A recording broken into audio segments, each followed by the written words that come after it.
Youths power ಏನು ಅಂದರೆ ಇಂಥ ಯುವಕರನ್ನು ನೋಡಿ ಕಲಿಬೋದು ಅಂತ ಅಂದ್ಕೊಳ್ತೀನಿ.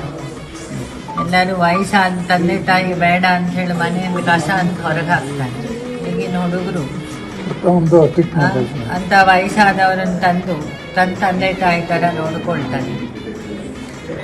ಹಾಗಾಗಿ ಅವನಿಗೆ ಹೆಸರೇ ಪಾಪ ಜನಗಳು ಕೊಟ್ಟಿದ್ದಾರೆ, ಜನಸ್ನೇಹಿ ಅಂತೇಳಿ.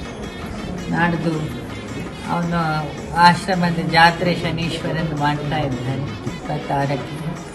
ಎಲ್ಲ ಭಕ್ತರು ಒಳ್ಳೆ ಕೆಲಸ ಮಾಡ್ತಿರೋ ಹುಡುಗನ್ನ ಬೆಂತಟ್ಟಿ ಅವನ ಜೊತೆಗೆ ನಿಂತು ಇನ್ನೂ ಒಳ್ಳೆ ಕೆಲಸ ಅವನಿಂದ ಆಗುವಾಗೆ ದೇವರ ಆಶೀರ್ವಾದ ಮಾಡಿ.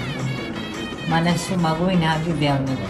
ಹಾಗಾಗಿ ಶನೀಶ್ವರನು ಎಲ್ಲ ದೇವತೆಗಳು ಸಿದ್ಧಗಂಗಾ ಶ್ರೀಗಳು ಅವನಿಗೆ ಪೂರ್ಣ ಆಶೀರ್ವಾದ ಮಾಡಲಿ ಅಂತ ನಾನು ಪ್ರಾರ್ಥಿಸ್ತೀನಿ.